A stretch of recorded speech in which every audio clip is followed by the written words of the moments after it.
Welcome to a new presentation in our series Rereading the Fourth Gospel. This is presentation number 7, and this is Jesus' encounter with the woman at the well. The subtitle of our series is Jesus the Revealer, because he is the topic of the Gospel of John, or the Fourth Gospel, and he presents himself as the Revealer. So, even though our main topic is his encounter with the Samaritan woman at the well, as the story goes, we have to see the connections here. So we're going to start the story a little before his encounter with her. So there is a sense of a passing of the torch in another throwback, another flashback to the figure of John the Baptist. Because the Gospel of John, this book, is interested in John the Baptist in a way that the other stories about Jesus aren't. He is a foundational figure. And let's see what happens here. After this, Jesus and his disciples went into the Judean countryside, and he spent some time there with them and baptized. John, that is John the Baptist, John was also baptizing in Aenon near Salem, because water was abundant there, and people kept coming and were being baptized. John had not yet been thrown into prison. Now a discussion about purification arose between John's disciples and a Jew. They came to John and said to him, "Rabbi, the one who was with you across the Jordan, to whom you testified, here he is baptizing, and all are going to him." So here there is a kind of passing of the torch. Remember where we have been. So John the Baptist starts our story, because in the first chapter in this gospel there is John the Baptist, and people come out to him and ask him who he is. And then he has some disciples, and the disciples of John the Baptist become the first followers of Jesus. They leave him, and they leave John the Baptist to follow Jesus. And that, John the Baptist will say, is exactly how it should be. But maybe there was a twinge of something, a twinge of what to say, that your time is up, that it is now someone else's turn, something like that. The awareness, the sort of memory of how this story began is very deep in the Gospel of John, in a way that is not seen at all in the other stories. But then John had not yet been thrown into prison. This is a kind of giveaway that the story told in the other Gospels is also known to people who read this Gospel. So that the story of the imprisonment of John is a prominent story in the other Gospels. And our narrator wants us to know where we are in that line. And then some people come and they tell John the Baptist that there are more people there. More people are following him now than you. It's like sort of his fortunes are waning. So let's just look at the time and place here where we have been in the story so far. And so we began the story here with John the Baptist, let's see, in Bethany across the Jordan. Here, that's where they began. This is where we are in chapter 1. And then we will go from there up to Cana, to the wedding in chapter 2. And then we will go to Capernaum for a little while. And then we will go back to somewhere here where there is the baptism going on. That's where we are locating our story now. And yes, I misspoke a little here, because we went back to Jerusalem, and then we are between Jerusalem and this area here. My point is that the narrator in this gospel keeps us abreast of where we are. Sort of timeline and places, it's all there. So then John the Baptist will answer the concern they have. Are they concerned for him, or are they sort of just wanting to needle him, to make him feel bad or something? So here he will answer something that we have already seen in the story earlier. John answered, "No one can receive anything except what he has been given from heaven. You yourself are my witnesses that I said, I am not the Messiah, but I have been sent ahead of him," in chapter 1. "He who has the bride is the bridegroom. The friend of the bridegroom, me, John, who stands and hears him, rejoices greatly at the bridegroom's voice. In this way my joy has been fulfilled. He must increase, I must decrease." It's pretty straight talk, but there is something deeply personal about it, and there is such a sense of immediacy to this memory that we get the feel that the person who is telling us this is a first-hand witness and maybe a participant to what is going on here. So here we are heading now for the next stop on the journey. We are on the road again. And let's see what we find here. So when Jesus learned that the Pharisees had heard Jesus is making and baptizing more disciples than John, the rumor spreads. There is some objective awareness that the Jesus movement is now bigger than the John the Baptist movement. So, and the Pharisees have heard it. So you can imagine that their interest will shift away from John the Baptist to Jesus. And their interest in Jesus is not positive. It doesn't bode well for Jesus. They had heard Jesus is making and baptizing more disciples than John, although it was not Jesus himself, but his disciples who baptized. Then, at that point, he left Judea and started back to Galilee. And then our text says, but he had to go through Samaria. And I am asking the question, had to?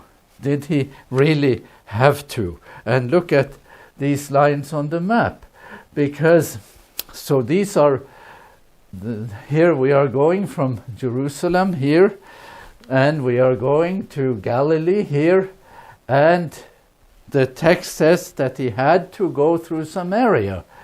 And then I am going to show you that he could have gone some other way. That is the Samaria. The one in blue is the Samaria route. But that is not the only possibility. So when the text says he had to go through Samaria, either the person doesn't know the map, or he knows that there was a reason for going through Samaria that had nothing to do with geography, had nothing to do with the road options. It had something to do with Samaria, some kind of interest there. Again, so there is a Jordan Valley route that you can take, there is a coastal route that you can take, and pious Jews would not go through Samaria, because that was a bad place. That was a sort of, it had negative associations. There was a sense of impurity associated with Samaria in the eyes of pious Jews. So good Jews would not go through Samaria. When our text then tells us that he had to go through Samaria, we get curious. We should not just accept that and say, well, obviously that's true. It's obviously not true, or it is not obviously true. That's the point. So we ask these questions, and this is actually the road, the stone road, a piece of it, still preserved in archaeology in the Holy Land till today from those times, from Roman times.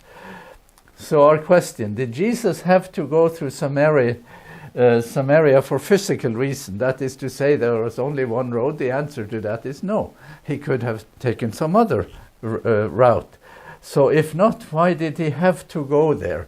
And we will ask that question, and then we will look at the evidence, and we'll see if we come up with something that is a bit contrary to or beyond our expectations. So to Samaria we go.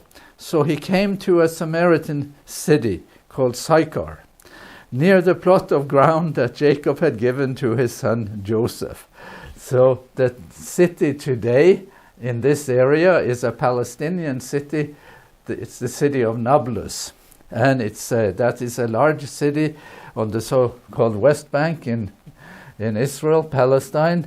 And there is a specificity again to the place. He came to a Samaritan city called Sychar, and there was Jacob's well, near the plot of ground. There is a well there that we will see in a minute, and that Jacob had given to his son Joseph. So this person who tells us this, he also knows the background. He knows the history, that in the book of Genesis, the first book in the Bible, Jacob digs a well here, and that well is, by the time of Jesus, more than 1,500 years old.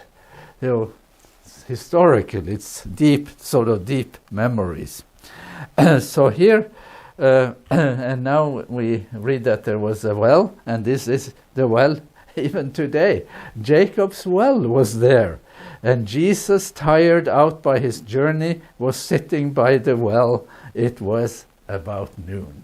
So here we are. We have traveled on foot from Jerusalem to Samaria, to Sychar, to Jacob's well, and there are memories around this place. It is a hallowed place, a historical place, and it is noon. It is midday. It is, and here we are served or given a very human Jesus who is tired from the journey. At least that's how it is presented, and that would be certainly understandable.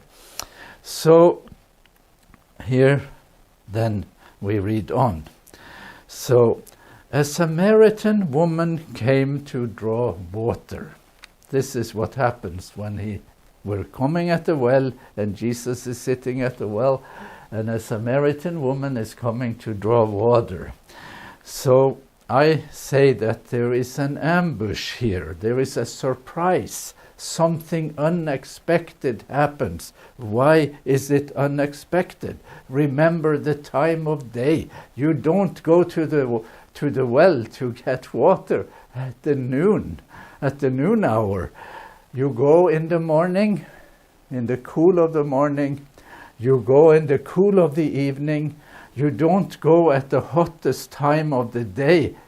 That's when you have timeouts, siestas, where you have breaks in the sort of working routines.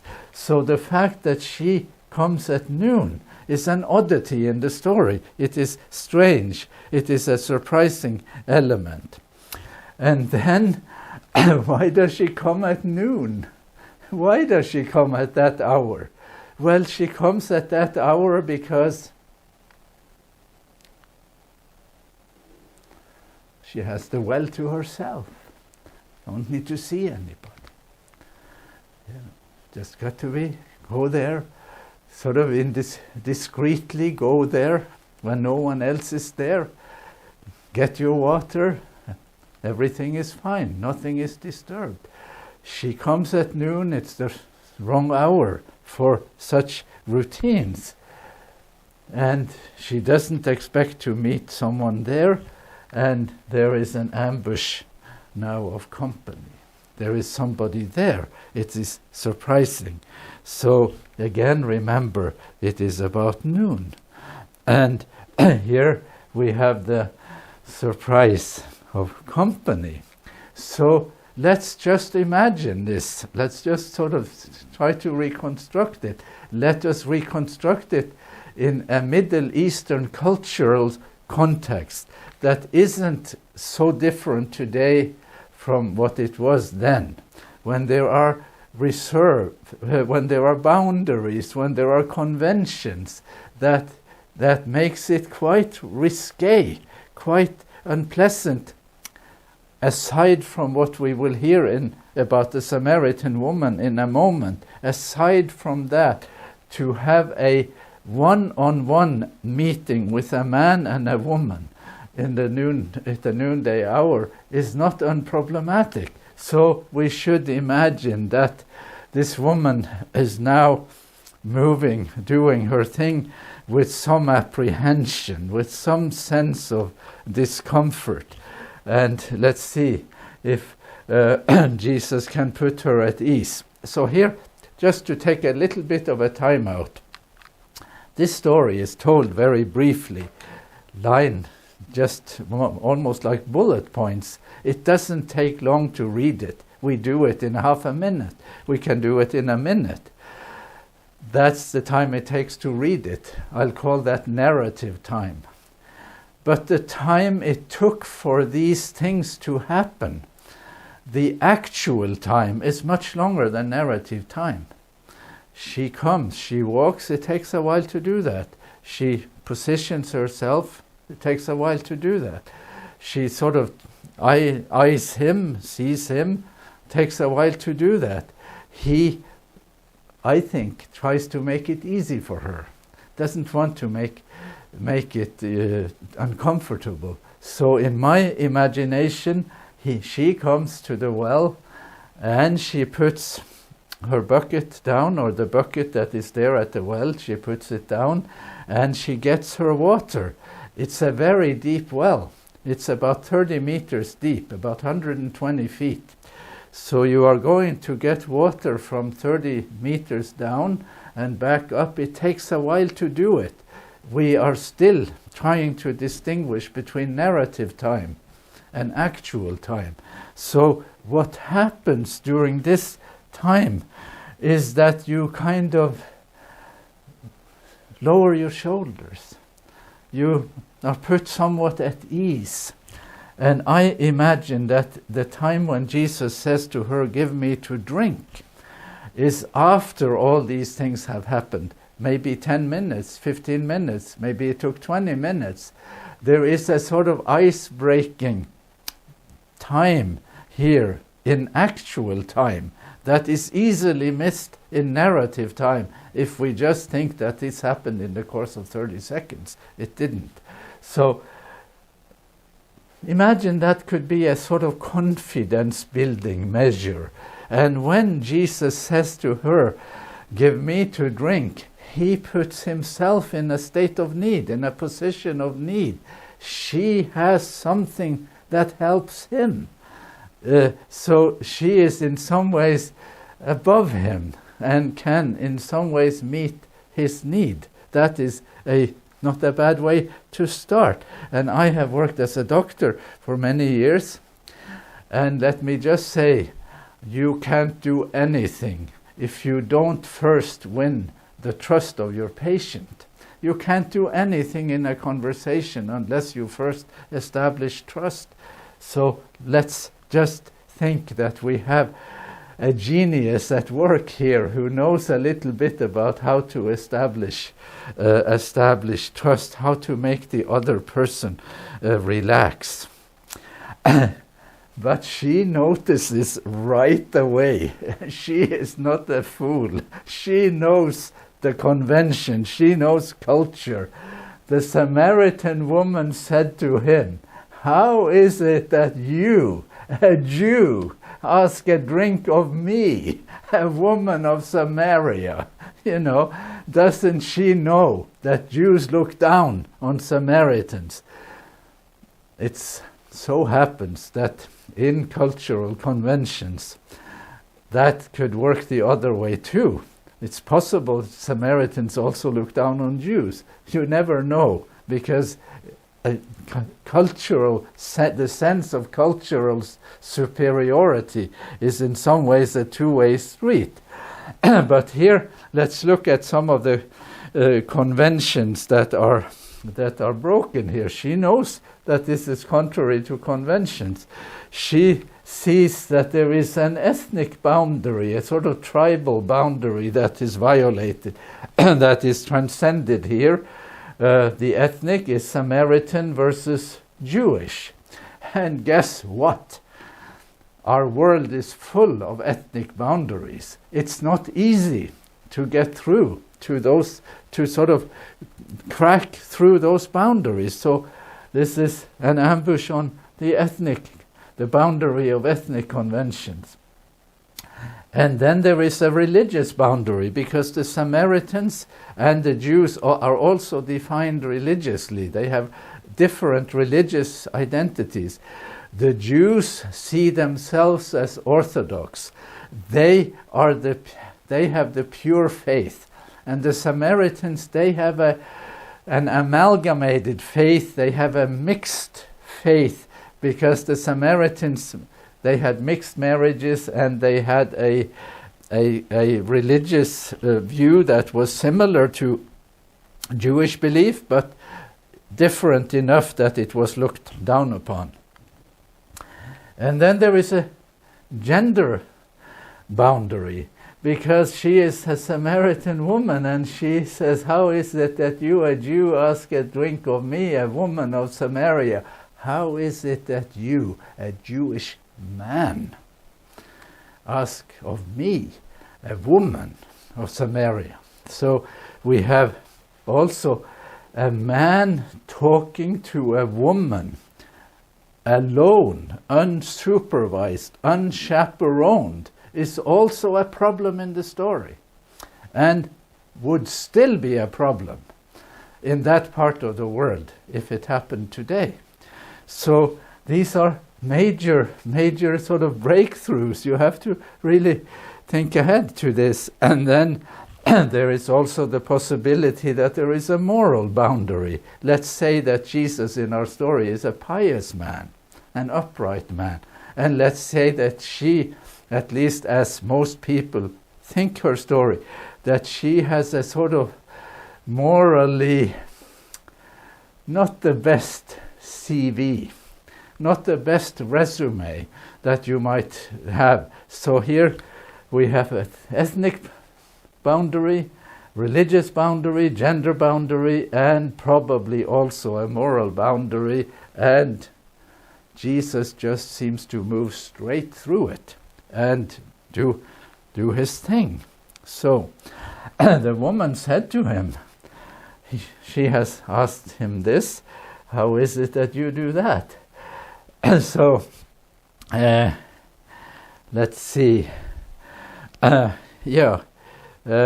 I think I have skipped a verse here, because Jesus will now tell her, if you knew the gift of God, you would have asked me, and I would give you living water. I'm sorry that I have left that out, but we can fill it in here. He asks her, and he tells her that if you knew who I am, you would have asked me, and I would have given you even better water.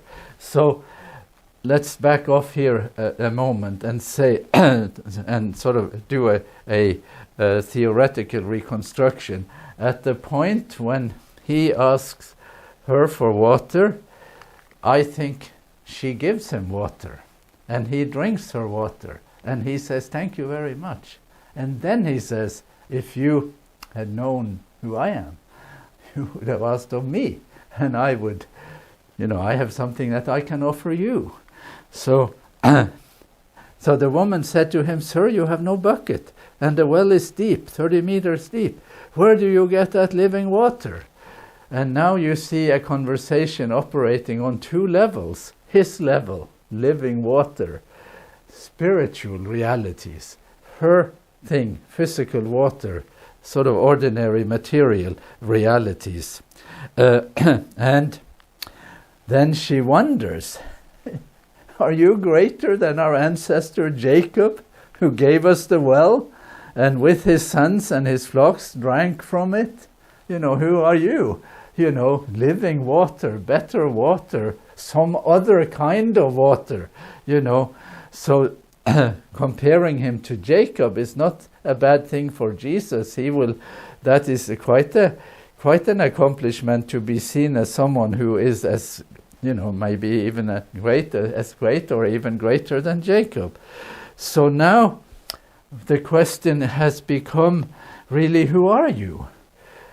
The identity of Jesus, who he is he greater than Jacob? Who knows? And Jesus said to her, everyone who drinks of this water will be thirsty again, but those who drink the water that I will give them will never be thirsty. The water that I will give will become in them a spring of water gushing up to eternal life. So here we have an ambush again. It's the ambush of gift. I will give to that person something. And that gift is a gift of abundance here. So water, a spring of water gushing up. And we have a similar statement a couple of chapters further down in the story, in chapter 7. On the last day of the festival, the great day, while Jesus was standing there, he cried out, if anyone is thirsty, let him or her come to me and drink, and let the one who believes in me drink, as the scripture has said, out of the believer's bowels or womb shall flow rivers of living water. So this is sort of Jesus promising water on more than one occasion.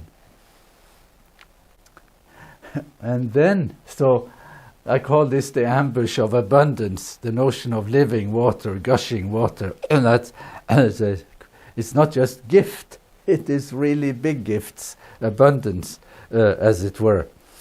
And then we have a strange turn in the story. So, talking about water and now changing to really mundane, sort of close to home realities. Jesus said to her, go call your husband and come back. And here again, let's be sure to distinguish between narrative time, doesn't take long to read it, and actual time. How long does it take for people to say things? Let's do it again. Jesus said to her, go call your husband and come back. And there is a long pause. And then the woman answered him, I have no husband. And then there is a long pause. And Jesus said to her, you are right in saying I have no husband. For you've had 5 husbands, and the one you have now is not your husband. What you have said is true. Long pause. Long pause. The woman said to him, I see that you are a prophet. Big things happening at noon at the well in Samaria. Big things. Ambush of intimacy, ambush of all kinds of conventions. Big things are happening. Let's see if we can pull it apart or sort of consider some options. So here is a question I wonder about. I have tried this on various audiences in the past, and I have in some ways been rebuffed every time, so I should stop saying it, but I'm going to say it anyway. So, had Jesus seen this woman before on a previous visit to Samaria? We know that in the Gospel of John he goes north and south, he goes up and down, you know, there is traffic. We have already been back and forth, up to Galilee, back to Jerusalem, and now back to Galilee. It's not the first time. If Jesus had to go through Samaria by choice, not by necessity, because there are other routes, he may just have gone there before and maybe seen her before. It's not impossible that he may have decided that I am going to go back because I want to see her and talk to her. It's possible. No, you will hold it against me that but I have enough evidence in the story that you cannot rule out that possibility. So, if he had not seen her before, so there is the second option here. Are we witnesses to quick thinking? That is to say, Jesus had never been there before. She comes and he's just someone who knows how to think on his feet, and he seizes the opportunity. Or are we witnessing careful planning? In the Gospel of John, it's very deliberate. There is again and again evidence of foresight, planning, a script even. And so, you know, the idea that Jesus might have planned this visit for a reason, that is possible. And here, number 3, did Jesus have superior sources of information? When he says to her, you have had 5 husbands and the one you have now is not your husband. Did God tell him that, or the Holy Spirit, or some revelation? That's how he knows. Or did he simply have superior powers of observation? That's along my risky theory, that he had been there before, seen her, picked up something about her, and actually knows her story, not because he has superior sources of information, but because he has keen, superior powers of observation. He sees the people and notices things. My hunch is that the far out option I am proposing is actually more true to the character of Jesus the revealer in the gospel, but I'm not going to rule the other thing out. And then after they have had this exchange, when he starts talking about her marital history, relational history, you might think she will say, well, excuse me, I'm going, I'm leaving,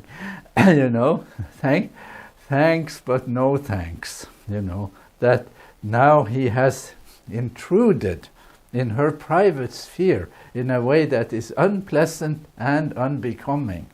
And, so we should be somewhat surprised at the fact that she does not get up and leave. So here is a thought from commentary by Craig Keener, a 2-volume commentary that is highly regarded. Let's look at what he says. It is not clear that the woman who came to the well had been committing adultery.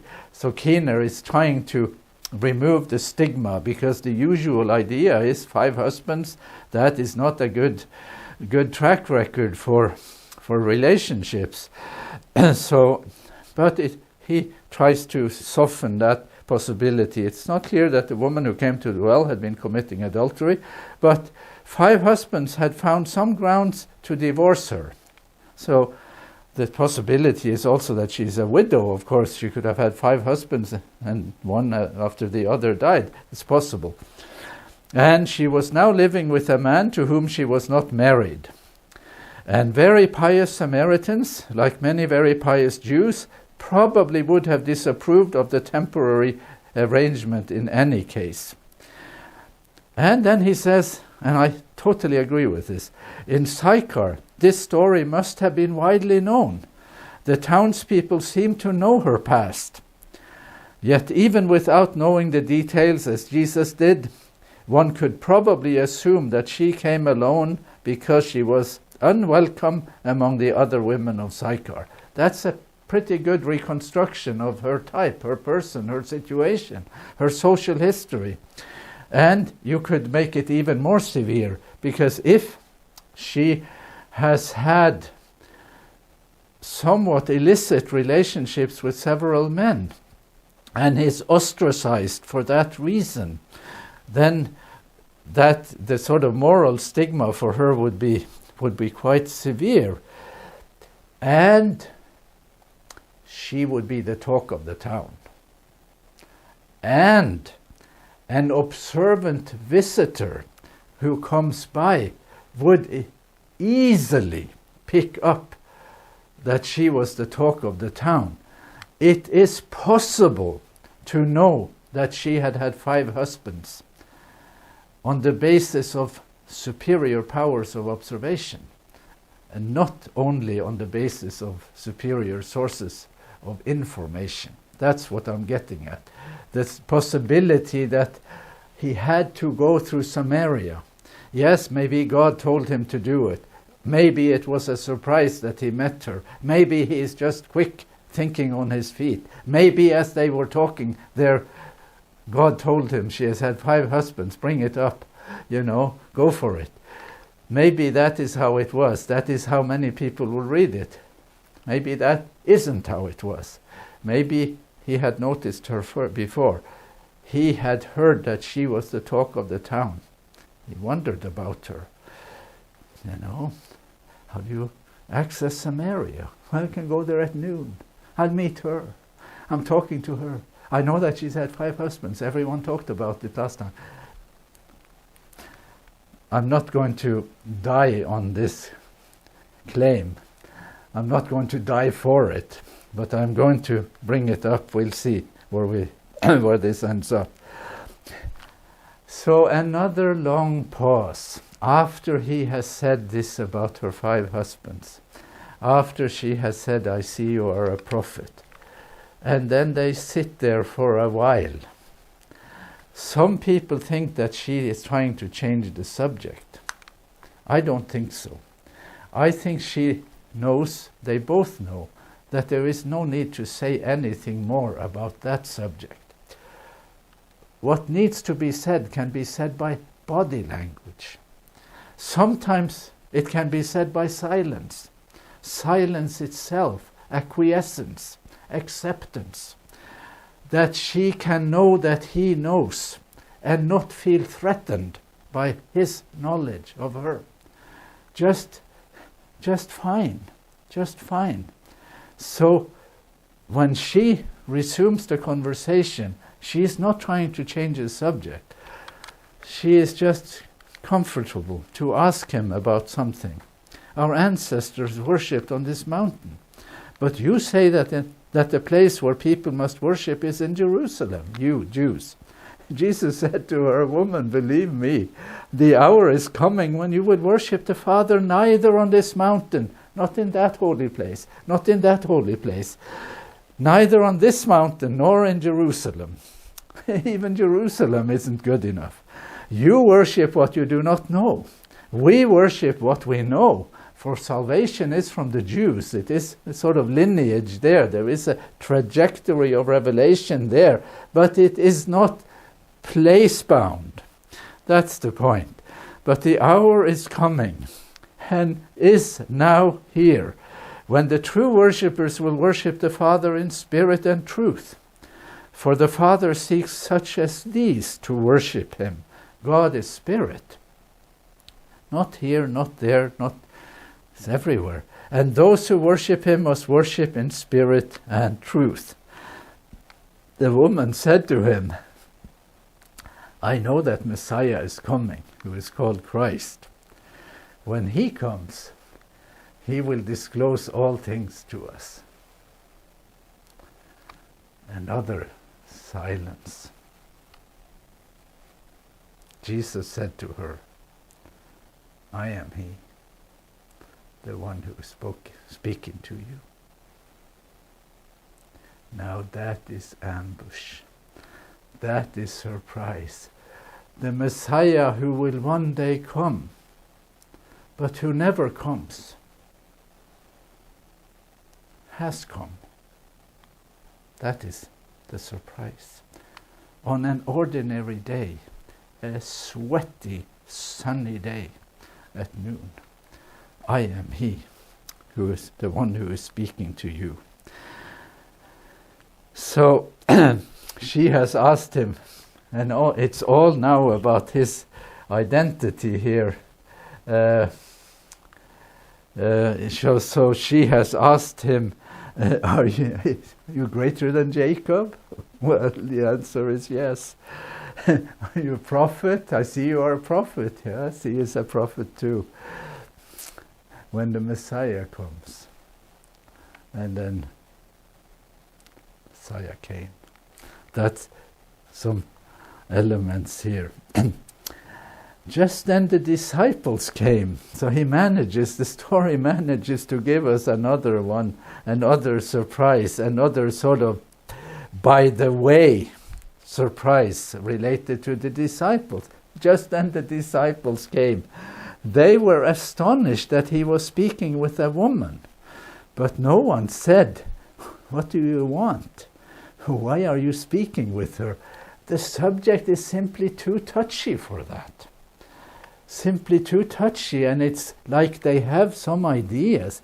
A man is speaking alone in a solitary space with a woman. Maybe there is something going on in their heads. Maybe this is an inappropriate conversation. We better not say anything. We don't pretend that we notice. They have gone to Samaria to buy food. It is very important that they are not present when Jesus talks to the woman. This is a conversation that can only happen because they are not there. But when they come back, they see no reason why he should talk to her, even if it were not inappropriate. There would be no point. Why would you do it, even if it were okay? So here we have them. Now we are so and then there is a break in the story, and we read that the woman left her water jar and went back to the city. She said to the people, come and see a man who told me everything I have ever done. He cannot be the Messiah, can he? She's almost there. She is there. She's just very clever. She says it as a question to them. What has become a conviction to her? And she leaves her water jar. That's why she came. Her errand. She just loses, there's a new sense of priority here. A new sense of connections. And you might say, that I call this the ambush of acceptance, her sense of acceptance by Jesus, who may even be the Messiah, accepted at that level. That's pretty good. And so those are the things that happen. Something new has broken in. And then we're back to the disciples.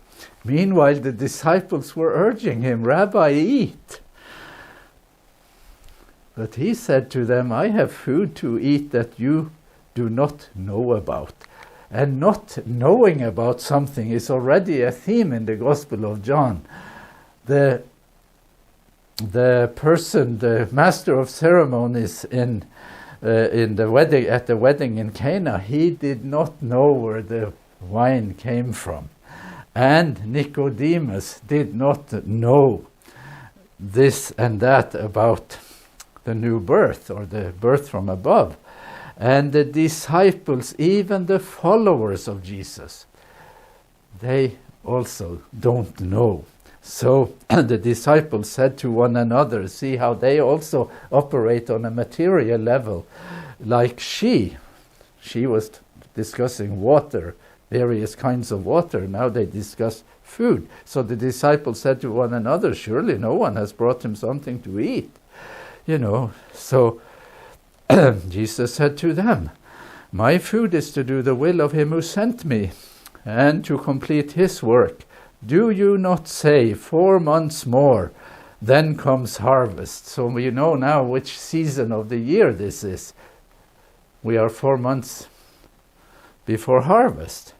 But I tell you, look around you and see how the fields are ripe for harvesting. And those are not those fields.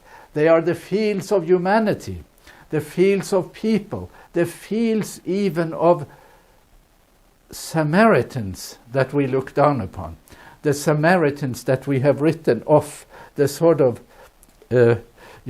people that don't interest us. And so, okay, we're ready to conclude.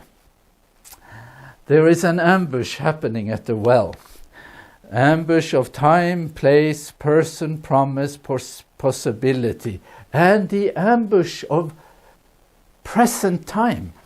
That something is possible in the present. I know that when the Messiah comes, he will tell us everything. One distant day that now has broken into the present. That's amazing. And then there is abundance, the water thing, and the overcoming of boundaries, conventions, and need. All those things. Just think it today, even today in Middle Eastern society, the enormous difference between the role, the status of men versus status of women, the misogyny, the differences there, not an equal playing field, and how Jesus seems to transcend and deconstruct those conventions. And then, yes, we have the tenor in the story of abundance.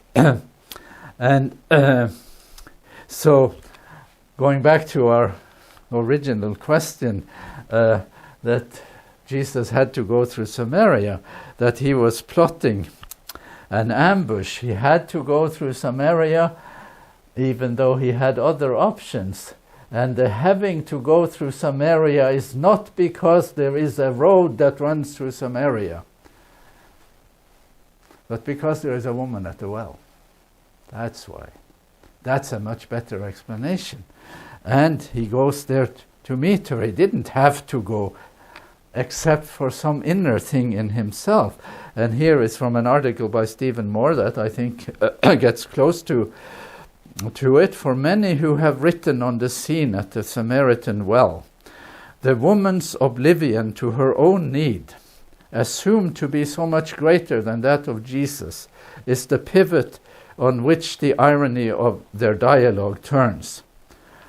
Deeper by far, however, is the irony that is the irony of Jesus' own need, that Jesus' own need, not to mention that of his Father, is just as great as the woman's.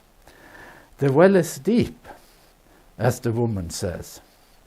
Desire, however, is bottomless. His need for her water, small need. Her need for his water, big need. His need for her, bigger need. That is the desire that is bottomless, the sort of longing of God for humanity. Okay, we're going to do a quick review of some things we've seen in the Gospel so far. We see individuals, we see people, named people. John the Baptist, Andrew, Philip, Nathanael, Nicodemus. Yes, the Samaritan woman is unnamed, but she emerges as a distinct individual. She has a story. She has ideas. She has thoughts about religion. Perfectly legitimate, perfectly respectable ideas. And then there is, in the background, I think, the beloved disciple who is able to give us such exquisite accounts. There is a place, Bethany across the Jordan, Bethsaida, Cana, Capernaum, Jerusalem, Aenon near Salem, Samaria, Sychar.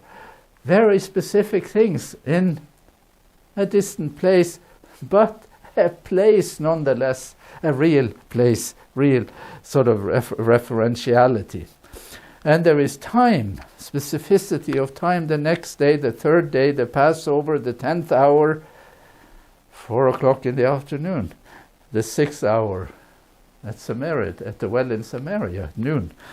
And then, so we have a theme here all the way, that Jesus is the revealer, and we have him sort of moving into the world with his revelation and with himself. John the Baptist saying, I did not know him. He was pointed out to me. And Nicodemus, he goes from knowing in a way, isn't very good, to not knowing, and then to knowing the person.